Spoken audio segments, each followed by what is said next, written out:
famille de la terre. On dit, bon Dieu, merci. Parce que l'il fait. Merci. Bonjour, bonsoir et bienvenue à notre l'entretien numéro 97. Chers amis, je vous invite aujourd'hui à témoigner votre gratitude à notre Dieu. Je vous invite à témoigner notre gratitude, notre gré, c'est une obligation même, un engagement envers notre Dieu. Je vous demande d'être très égoïste aujourd'hui. Égoïste dans le bon sens du terme, égoïste dans notre façon de remercier notre Dieu, égoïste dans le sens de se consacrer à remercier notre Dieu, à lui remercier, à lui témoigner et notre gratitude et notre gratitude seule, à ne pas penser à d'autres personnes pour un instant, mais à seulement penser qu'à lui, à ne réfléchir qu'à lui, à ne raisonner, ne méditer seulement à lui en ce moment. De façon générale, chers amis, ce n'est pas facile de faire des remerciements. Ce n'est pas commode. Les remerciements sont très difficiles, très pénibles. Des fois, c'est très malaisé à s'exprimer. Pourtant, Dieu veut que nous témoignions de la gratitude envers lui. Il veut que nous témoignions de la reconnaissance, car la foi, comme je peux utiliser l'apôtre Jacques pour dire que la foi sans la reconnaissance, il a parlé des œuvres, mais je vous dis que la foi sans la reconnaissance est morte. Considérons un exemple dans l'évangile selon Luc, l'épisode de la guérison des lépreux, Luc 17, 12, 19. 10 lépreux viennent à la rencontre de Jésus, ils s'écrient tous ensemble, ils demandent de l'aide à Jésus, ils lui réclament sa pitié. Jésus, ils disent, Jésus maître, aie pitié de nous. Jésus leur demande alors d'aller se montrer aux prêtres. Sur la route, les 10 hommes sont miraculeusement guéris. Et à ce moment, l'un des 10 lépreux se distingue des autres, il fait la différence. Il se voit guéri, revient sur ses pas en rendant gloire à Dieu. Et il l'a fait à haute voix. La Bible nous dit qu'il tomba le visage contre terre aux pieds de Jésus et le remercia. Et c'était un Samaritain. Jésus prend alors la parole et dit, les 10 n'ont-ils pas été guéris? Et les 9 autres, où sont-ils? Ne s'est-il trouvé que cet étranger pour revenir et rendre gloire à Dieu? Le texte se termine par cette déclaration de Jésus adressée aux lépreux guéris. Lève-toi, vas-y. Ta foi t'a sauvé.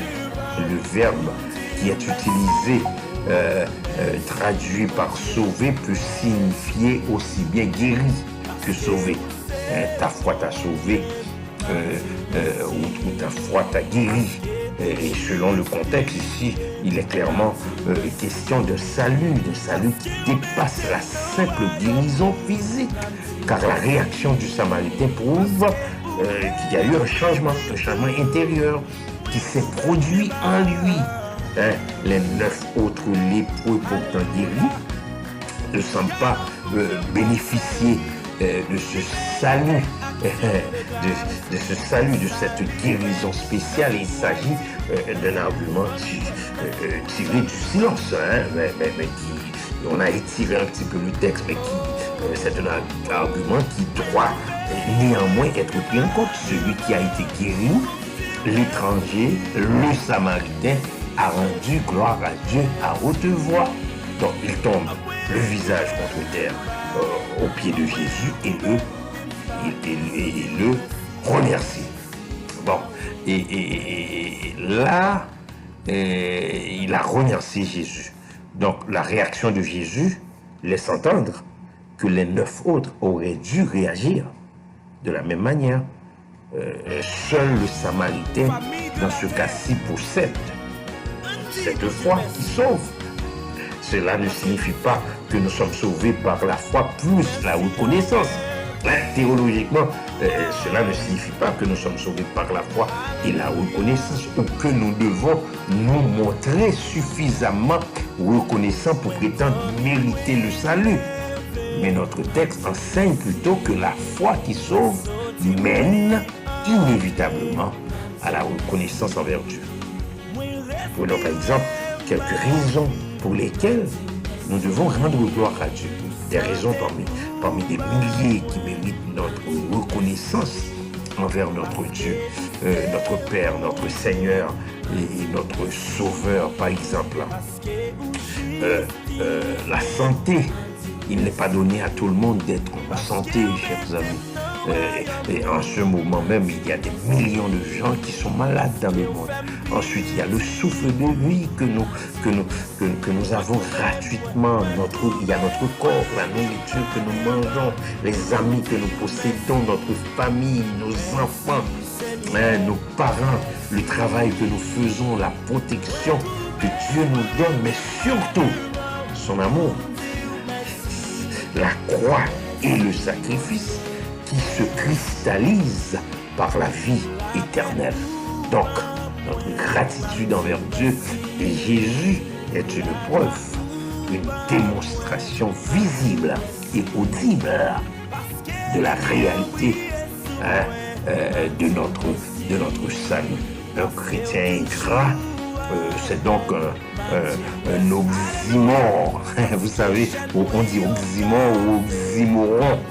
En rhétorique, on parle de la réunion de deux mots de sens opposés. Juste pour dire qu'il n'y a pas de chrétien sans reconnaissance. C'est une obscure clarté.